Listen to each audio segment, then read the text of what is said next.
What's up, guys? This is Coach Donnie with ElevateYourself.org. Always trying to bring you the best volleyball content possible. And many of you guys have been talking and asking about how do I get recruited to play college volleyball, specifically in the USA, whether you're an American or a foreigner. So I have a very special guest today who specializes in that topic of college recruiting, and my friend John Kozak, who's the owner of VolleyVideo, and he'll talk a little bit more about his company. I want to give a background of how we know each other, because that's a pretty cool story too. When I graduated high school, my You go summer, back further than that? even further than that, oh, close Uh-huh. sport. Back further than that? Oh, that's right. So oh man, my dad owned a printing company, and John is a graphic designer by trade. He owned a graphic design firm, and he used to do design work for my dad's company. So that's right. I just remember a giant man at You a were very young taller. age. So John is 6'7". He doesn't look like it, right? We look like the same height, but I go up to his shoulder. So it's been good to headbutt him in the shoulder sometimes when I hug him. At the senior year of my high school season, after I was done, I don't know how I randomly got asked. I think a mutual friend, Rich, right? We got kind of recruited me. They needed a player, and John was generous enough to ask me to play after the first tournament together. And since then, we've played a lot of volleyball, and we formed a pretty good friendship. But I brought him on here not because he's my friend. I mean, that's part of it, just because we hang out and we talk volleyball. But most importantly, I do believe in what he's doing, and I believe he's doing an amazing job. And I want you guys to be able to have access to this. So, John, why don't you share a little bit about yourself and VolleyVideo? So first of all, thank you very much for having me on, Donnie. I appreciate your friendship and your opportunity here to share what I do and to help. I'm a long-time player and a long-time coach. I'm also a parent of a couple of very high-level players who had a chance to go through the recruiting process um, on both sides of the equation. Both a parent and as a coach. I've been coaching for a lot of years now at a high level. I've actually been lucky enough to coach uh, 3 junior national youth medals out of the last 4 years, and had the opportunity to work with a lot of athletes that are looking to play at the next level. And just kind of organically over the last few years of coaching and helping players with their recruiting videos and with recruiting advice. Some parents were coming up to me and say, you need to formalize this because we have a lot of people that need your help. So I took that advice and I started VolleyVideo, and I've had a chance to do what I love, which is helping young athletes kind of achieve their goals. As an extension of me as a coach, I'm able to also help other players kind of throughout the nation, actually. So VolleyVideo was created for just that purpose, in learning about what it takes to get recruited and what's out there right now. What I realize is it's overwhelming. That's the most common thing. Everybody's overwhelmed by the process. Where do I start? What do I do? And it's really not as complex as it seems. And so my goal here is to help kids select good quality videos to make a good first impression, but also to simplify the process and kind of distill it down to what you need to do and organize the steps and then guide them through that. And so it's kind of a counseling / video service to help you get in front of coaches. And it's not as overwhelming as people might think, because really coaches are looking for players and players are looking for teams. And both of you have the same goal, which is to connect up if you fit. So it's just a matter of kind of doing the research and deciding where you want to be, much like a job search, I would say, looking for a job. And it takes work, but it's a fun process. It's good.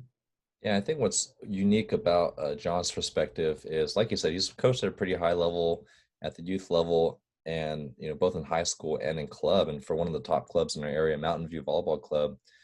So he's surrounded by a lot of other kids that are getting recruited at the next level, both Division 1, 2, and 3.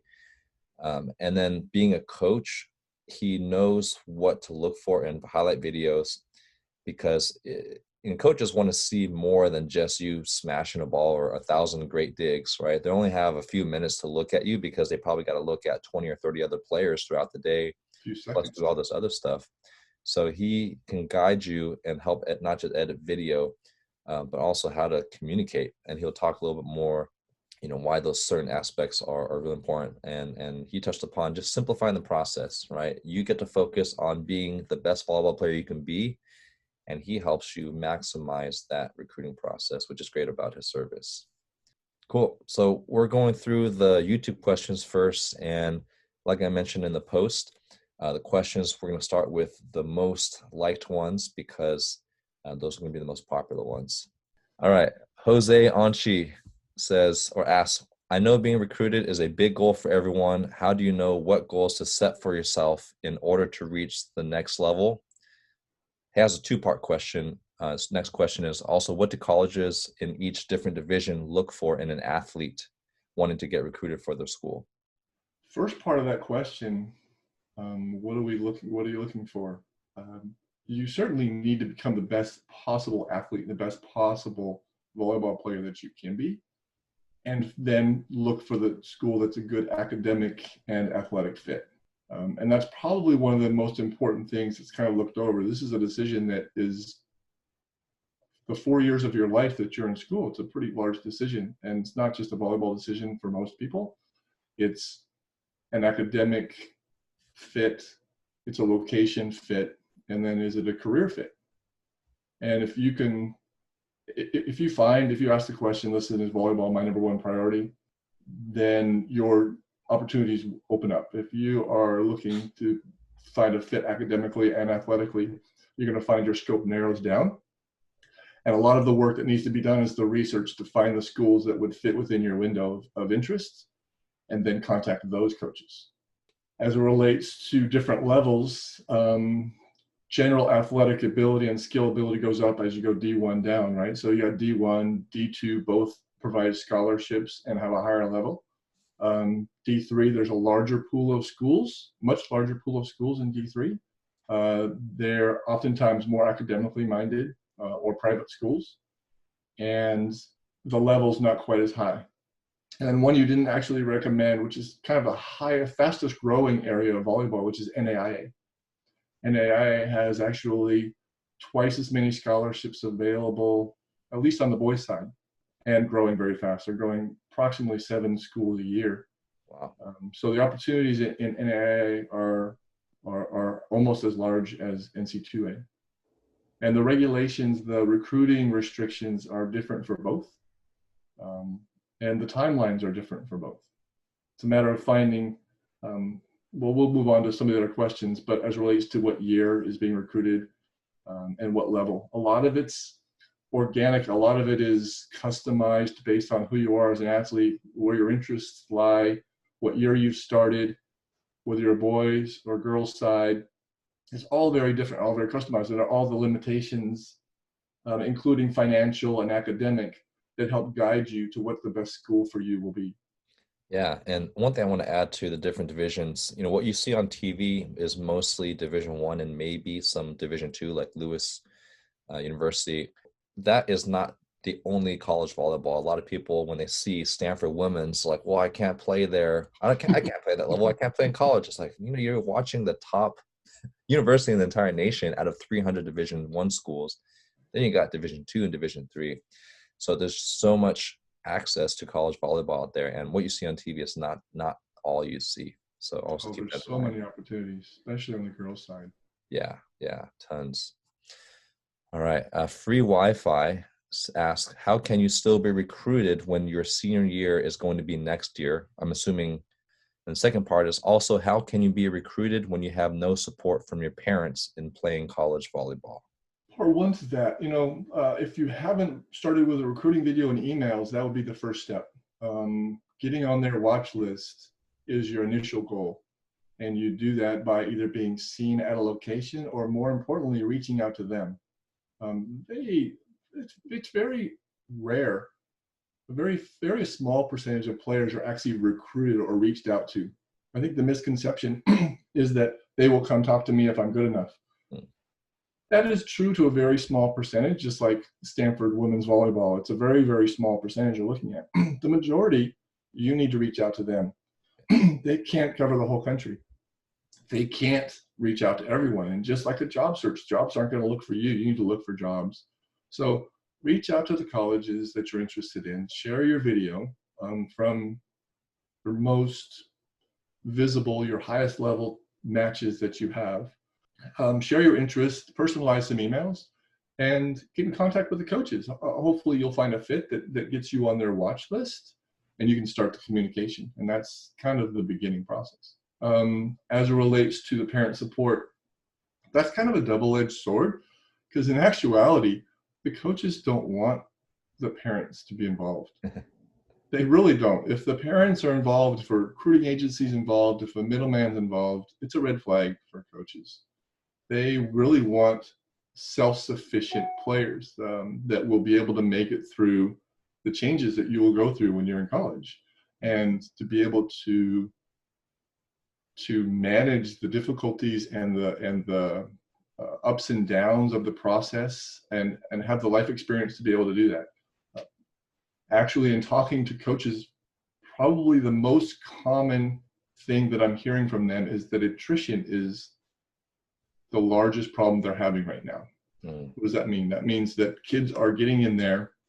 They were guided down this path or given this path too easily. And when things get hard and their play's not as good as the people around them anymore, and grades are suffering and parties are happening, and so you're missing out on social opportunities. And so it's hard and it's difficult, and they don't last. And so that attrition is probably the number one thing. And so actually what they're looking at a lot of times after they know that you qualify is are you a person that's going to be able to grow in this environment? Yeah, and one thing that's great about John also is that he's done the research. He's talked to university coaches directly, so he's not just getting this secondhand. He's really working on the back end to make sure that what he's providing is very relevant. And to add on to what you said, I had a chance to talk to Kevin Hambley, the Stanford women's coach, and amazing guy. I mean, the fact that he would just take the time to talk to me in person for 10, 20 minutes was a huge blessing. And one thing I was always surprised to hear him talk about, and I said, what are some of the challenges of coaching at this level? And, in addition to everyone's got a target on your back, he's like, you'd be surprised that sometimes the parents can be challenging even at the collegiate level. And I was blown away. I was thought, well, maybe that's just at the youth level. But he said, that used to be the case when he played in college. Parents just got involved at the youth level. But he said now parents are just involved at the college level, and too involved, where they start to meddle, they start to ask about playing time, which is totally inappropriate in the college level, right? And so he has a policy. It's like, I don't talk to parents. Like, your kids are supposed to be independent adults, and you're hampering that. So parents, if you're listening out there, you guys are obviously a huge help to the whole process. But just be mindful, John, you forgot to mention that your son got recruited to Ohio State, Jason Kozak. So I've been on both sides of this. I've been the parent and I've been the coach, and I have to play the roles accordingly. And from a parent standpoint, your job is to support and guide, but stay out of the picture. It is a red flag. As a coach, I see it all the time. And just like you say with Stanford, and I've talked to several coaches, they don't want parent involvement. It's lots of problems down the road for them, both with their players and just with their involvement. And oftentimes parents are the catalyst for the attrition that they might have enabled it. I shouldn't get into school psychology here, but they certainly enabled the difficulty for the kids to get through difficult times without their support, and parents often jump in. And so, yes, parents, as a parent, I know it's difficult to stay away, but the best thing you can do is stay in the background and watch and enjoy. And even outside volleyball, just for their personal health, at some point they're going to have to wean off and be their own person. But yeah, his youngest son just got recruited to play at Ohio State, obviously one of the top men's volleyball programs. And then his other son played club for one of the best club programs, UCSB. And he's actually, I'll show some videos too. Jared played with me on the tall ones. And yeah. You've played with both of my kids, I believe. Well, I haven't played with Jason yet in the men's open. That's definitely Coming soon. yeah, it's in the works. But To the Jared's nine played man. a couple seasons and nine man. All right, Volleyball is Life asks, what inspiration or advice can you give me, a 5'7" outside hitter, to make as much difference as those who are in the 6 foot mark? How can I play volleyball at a high level despite my height? I actually love this question because I've had some long, wonderful discussions with D1 coaches about this similar topic, which is if I'm looking at let's look at Hawaii. Hawaii's got Colton. Colton's a 6 foot outside hitter. He's a dominant outside hitter at Division I level Mhm. at a very small size Yeah. for a D1 level. Very successful. And then obviously you have a lot of taller outsides. And when I'm asking coaches or having discussions, certainly vertical in a shorter athlete is going to relate to quickness. And so you have lots of other things related to that.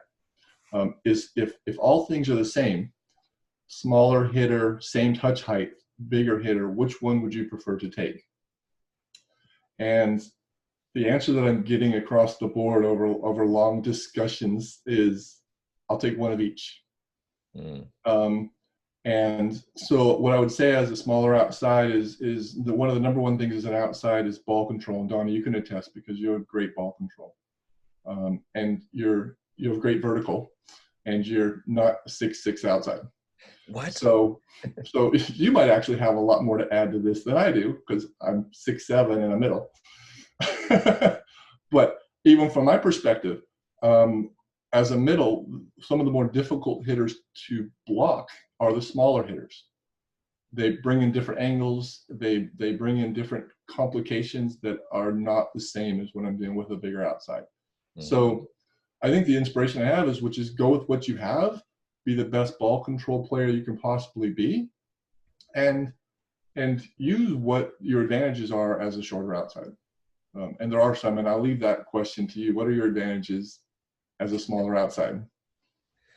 Well, I always got something to prove. I think it's very easy to be motivated. I have to really maximize my intangibles. So I know I'm not going to try to beat the 6'6" hitter at the bounce game and the block game. I'm going to try to be a lot smarter. And the funny thing is, going back to what John said about it's frustrating. A lot of people told me it's very frustrating to block me. And it's not because I'm touching 12 feet. It's because I just see these two limbs in front of me. And it's really easy to see when I'm looking up, where I've blocked even smaller hitters where I'm like, dude, where's this guy? Kind of squirrely. So it's easy to tool off the armpit just because I'm already there, or the elbow where they can't control the ball, lower to the ground. So it's just easier to play defense. And so, yeah, so just being a smart player, that's kind of been my advantages as a shorter hitter. Yeah, take advantage of what actually there are definitely advantages, and even taking advantage of angles. Yeah. Jordan Ewert, he's played high level D1 international ball, and he oftentimes is hitting from outside the pin to get tools back outside the court. Again, taking advantage of, I guess, finding an opportunity to become more successful, given his, that he's not a 6'7" outside. Yeah. And I love the answer. I think that's the best answer I've ever heard. Well, the other great answer was from Doug Beal. He issued a letter from USA Volleyball. It's a long time ago. And he said, addressing the most common questions, is my daughter too, or son too short to play volleyball? And he said, and this is a response to so many conversations he'd had with parents. And he said, it's not for you to decide, it's for the coach to decide. Let the coach worry about that. And Yeah. John keeps referring to, you just have to be the best player you can be. And that's all you have control over. And then I love the question of, I want both. I want a tall hitter, I want a short hitter. And a lot of the great systems, even internationally, you'll see they want that ball control L2, and then you want that big gun. You look at the Brazil team from 2004, Giba 6'2", Dante 6'7". They had very different roles, and they complemented each other. And they can take that to practice and get a chance to work against each other and get better at blocking different types of hitters. Yeah, exactly. And Taylor Crabb is a national championship player, barely Oh, yeah. 6 feet, That's if that. fantastic. Yeah, Yeah. great example. And then Justin Lamb, Division III national Well, he didn't win a national championship, but he made it to the finals. I think he was an All-American at the D3 level. He's only 5'10", 5'11", but he was a great player from tooling, serving, passing, especially. Let me ask you another one. Are you prefer line or ankle? I'm a line guy.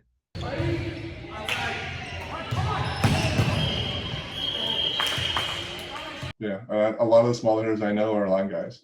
Yeah. Yeah, I wonder. I'm almost kidding. Why is that? More deceptive? I think it's a byproduct of tooling, right? If you're used to wanting to tool, you're gonna aim for outside edges. Yeah.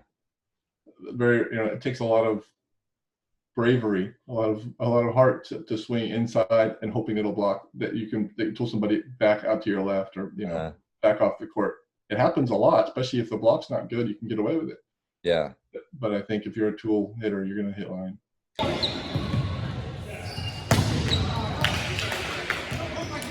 That's true. And then when the set dies in a little bit, it's just so much easier to do a no-look line. And very few blockers are disciplined enough to really seal it. They're usually going to try to take a high percentage angle. Good advice from Donnie. All right. AR1 asks, is your service meant for players of many different skill levels or just mainly for higher level players? Also, is the highlight video the main thing colleges look at when recruiting, or are there other factors to consider? Absolutely. All levels. And there are so many levels with college volleyball. The difference between D1 and D3 is pretty substantial. You certainly have to be within the realm that you're going to be able to contribute in their gym. So that's a very high level. It's still college volleyball. But I would say that that's a large range, and absolutely, I help just all aspiring athletes to be able to achieve their goals. Whether or not they make it or not is really not a reason to decide that you're not going to try. Certainly within reason. I mean, if you have no skill and you're not that athletic, then maybe it might not be the best way to as much passion as you might have, you still have to have a certain level of combination of skill and athleticism. And you don't have to be the most skilled. And actually, so I'll kind of divert on this one. College coaches are looking for a combination between your skill level and your athleticism. You can have extreme athleticism, be able to touch 11.5 feet, or as a girl, 10.5 feet, and be not as skilled or maybe newer to the sport, and that's still very appealing to a coach. They can mold you. Or you can be maybe not quite as athletic and be very skilled, very experienced, and be a great ball control person, and that's very appealing to a coach. And if you have both, then you're going to Stanford or Penn or some Hawaii, or if you're going someplace huge. And so there's a combination between both. And again, there's no one answer to a lot of these questions. It's all customized based on the level you're looking at, your academic aspirations, and where you are as a athlete, as a volleyball player. So it's a matter of taking some self-reflection, looking at all those things, and reflecting on what you might want to be and what you might want to do for the next 4 years. And I think a lot of that's in your control. And so a lot of the service that I provide is really helping you self-reflect and ask yourself the right questions. I wouldn't want to call myself a recruiting service. I really call it consultation, because I don't think a service would actually do something for you. And I think it's a misconception to think that anybody's going to make this happen for you. There's nobody going to go, I'm going to go find you a spot, or I'm going to make these emails for you, or I'm going to make this happen. It doesn't work that way. And actually that's kind of a red flag, but the coaches want to see what you do and how you interact and what your choices are and what your passions are. And that comes across in your choices and your skill level and your communications. So it's really in your control as an athlete what you want. And so I'm just here to consult and guide and help select videos that will get you noticed and highlight your best potential in just seconds, right? They're not even looking at minutes. They have thousands of videos they're looking at, and you need to catch their eye pretty quickly. So I help kind of avoid some of the costly mistakes. I'm going to do another tangent. a lot of times when parents are helping make videos or players, they're just basing on results. Mm-hmm. Oh, I got a kill here, so I'm going to put that in. But coaches are a little sharper than that. They understand, where I contacted, how difficult the set was. Was it in system, out of system?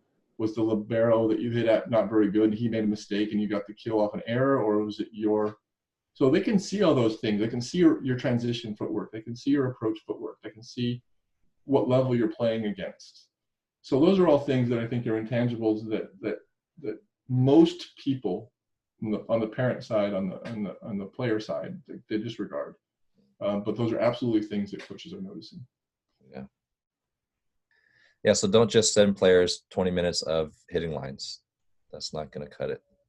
And if a coach is recruiting based off of that, do not go to that university.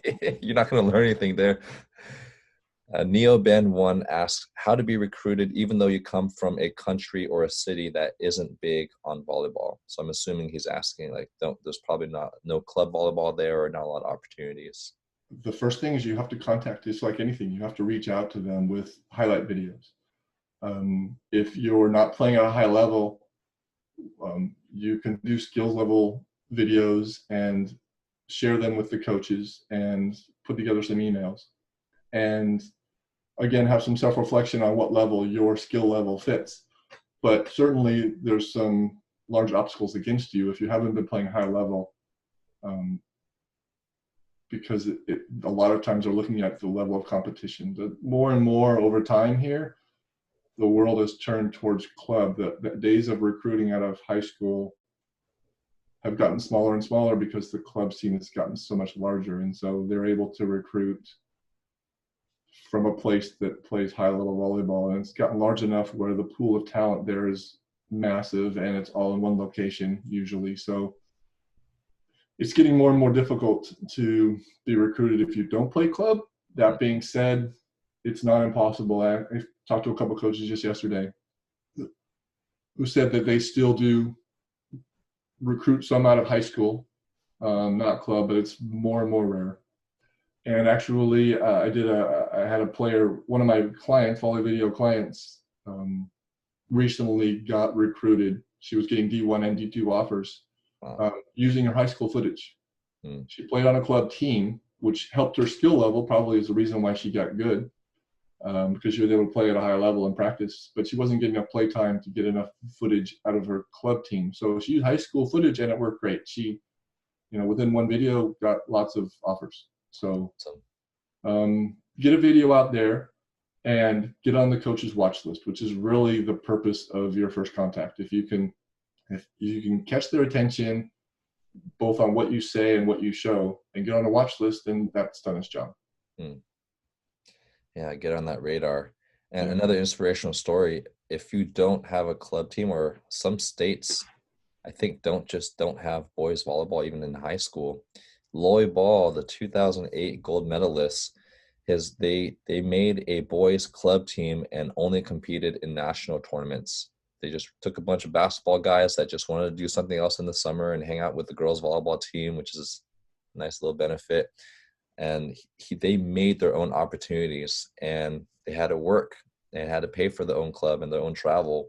So if you really want it and you don't have a team to play for, get that exposure that way. Form your own club team with friends. You need 7 people and a coach. That's all you need. Go travel and play, get beat up and get better. Yeah. Isabella K1 asks, if you started playing club in grade 11 or 12, could you still get recruited?